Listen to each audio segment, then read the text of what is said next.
그녀의 세상 모든 집 이야기.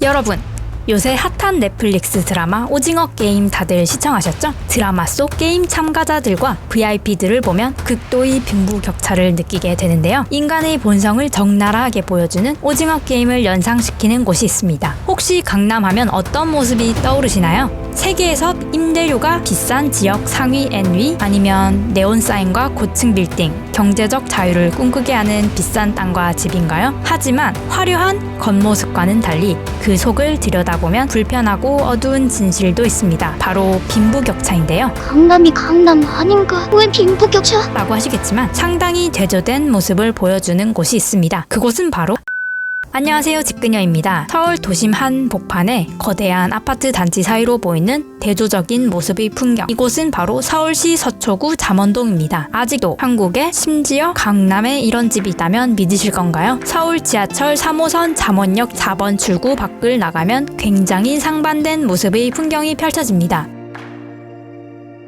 철제 슬레이트와 합판, 벽돌을 얹은 판잣집들을 발견할 수 있습니다. 이곳은 바로 무허가 주택 약 70여 가구가 모여 사는 서초구 잠원동 나루마을이라 불리는 곳인데요. 이 판자촌 마을 안으로 들어가면 녹슨 철제문과 아무렇게 버려진 집기들을 볼 수 있습니다. 혹시 채비지라는 단어 들어보셨나요? 전 이번 영상을 만들면서 처음 접한 단어인데요. 도시 개발 사업 진행 시 드는 비용을 토지로 받기 위해 일부 땅을 남겨두는데 그 일부 땅을 가리켜 채비지라고 합니다. 나루마을은 서초구를 대표하는 채비지인데요. 서울시가 소유하고 있고 주민들은 채비지를 무단 점유한 자에게 부과하는 채비지 변상금을 지불합니다. 한 가지 놀라운 사실은 대도시에서는 의외로 판자촌과 같은 무허가 빈민촌이 발생하는데 이탈리아 등의 유럽 국가와 라틴 아메리카, 동남아시아 등 급속한 도시화가 이루어지고 있는 곳은 모두 비슷한 현상이 일어난다고 합니다. 이처럼 취약한 주거지 판자집들은 비공식적이고 도시 계획을 따르지 않아 제대로 된 위생시설,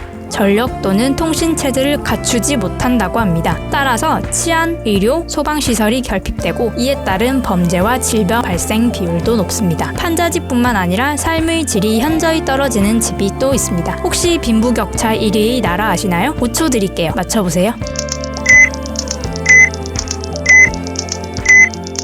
그곳은 바로 대표적 넘사벽 집값의 나라 홍콩인데요. 블룸버그에 의하면 홍콩의 평균 주택 가격은 지난해 2020년 기준 하나 약 14억 원으로 전 세계 1위 수준이라고 합니다. 심지어 주차 공간도 한 칸에 14억 원이나 하는 세계 최고가 기록을 세운 나라이기도 합니다. 그만큼 빈부격차도 극심한데요. 여행을 가더라도 화려한 아파트 뒤로 한쪽에는 소위 닭장 아파트라고 불리는 고작 1, 2평 정도의 집들이 다닥다닥 붙어있는 모습을 쉽게 접할 수 있습니다. 얼마나 집이 좁고 비싸고 불편하면 맥도날드에서 수면을 취할까요? 안타깝게 느껴지지만 한국도 부동산 투기 과열 등으로 인해 홍콩처럼 되진 않을까 걱정이 됩니다. 다시 돌아와서 그 밖의 판자촌 어떤 곳들이 있을까요? 강남의 최대 규모 마지막 판자촌 성디마을뿐만 아니라 부산에 위치한 감천문화마을인데요. 감천문화마을은 1950년대 6.25 전쟁 피난민의 터전으로 시작되어 아직도 그 흔적이 남아있는 곳입니다. 산자락을 따라 질서정연하게 늘어선 계단식 집단 주거 형태와 모든 길이 통하는 골목길의 경관은 감천만의 독특함을 보여주는 감천문화마을 만들기 사업을 시작으로 갤러리, 카페, 공방 등을 형성해 많은 관광객을 유치하기도 했습니다. 시청자 여러분들은 감천문화마을처럼 판자촌도 하나의 문화로 만들어 보존하는 것과 반대로 이를 허물고 실용적으로 깔끔한 집으로 재개발하는 것 중 어떤 것을 선호하시나요? 댓글 달아주세요. 그리고 오늘도 끝까지 시청해주셔서 감사합니다. 그럼 전 이만!